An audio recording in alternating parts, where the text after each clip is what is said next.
Good morning, members of the Senate. My name is Tina Sablan. I'm a member of the House. Governor Torres says he has nothing to hide. He says he's done nothing illegal, but his actions speak louder than his words. Rather than testify under oath, he has sued the JGO Committee in Superior Court.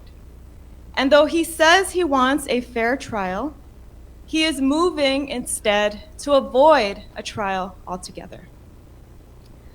Governor Torres has yet to answer a single question under oath because he can't.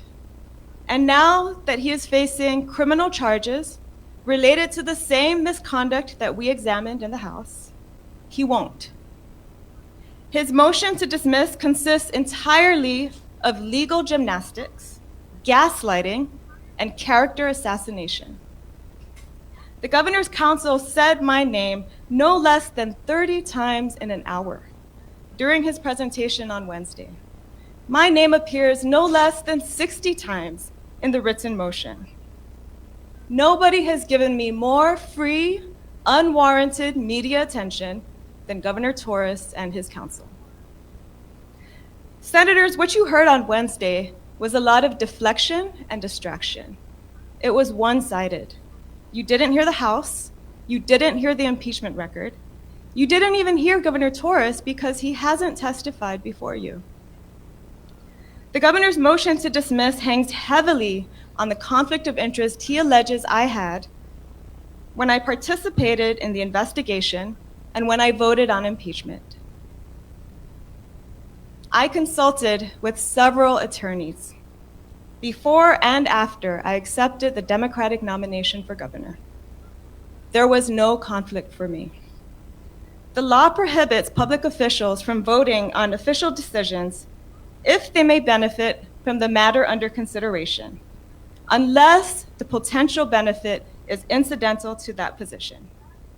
And a benefit is incidental if the official receives it by virtue of holding that position. A salary is incidental to a position. That is the case here. However, I am still just a candidate for governor, and we have a long way to go before November. The potential benefit of the governor's salary is not only incidental, it is totally speculative. In other words, I still have to win an election regardless of what happens with Ralph Torres and impeachment. In the meantime, I remain a legislator with a job to do and a constitutional oath to faithfully uphold, and I will continue to do so as long as I'm in office. That said, I appreciate and share Attorney Uggan's confidence in the strength of my candidacy. He talked at length about the financial benefits I would stand to gain when I am elected, but left out an obvious fact. If the Senate votes to remove Governor Torres from office, one person in this chamber would immediately benefit: the Senate President, who would ascend to Lieutenant Governor as the Constitution provides. So why is Mr. Uggan not calling out the Senate President? Why is he not accusing the Senate President of conflict and demanding his recusal? Would it be different if the Senate President was a Democrat? Is there a close familial relationship between the Senate President and the Governor's Council that has not been disclosed? And what about the relationship between Mr. Uggan and his co-counsel, Viola Alapuzu, who helped draft the rules? No conflict there? Maybe just a lot of hypocrisy. Now let's talk about the will of the people.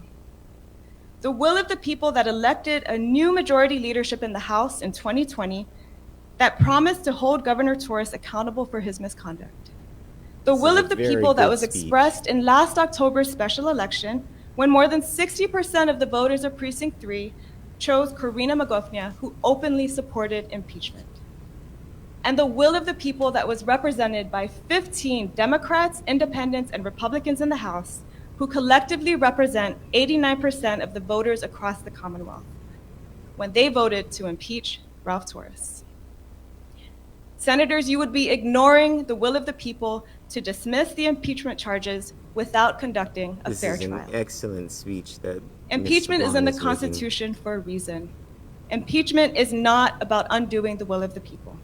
It's about protecting the people and respecting their right to a government that is free from corruption. In closing, contrary to what the governor argues, there are no technicalities, no constitutional violations, or conflicts of interest that would justify your dismissal of the articles of impeachment in their entirety without real due process in an actual trial. Ultimately, senators, the real question before you is not whether Ralph Torres should be impeached. He has already been impeached.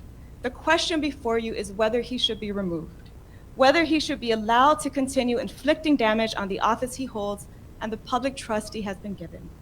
Only you, the Senate, can decide that.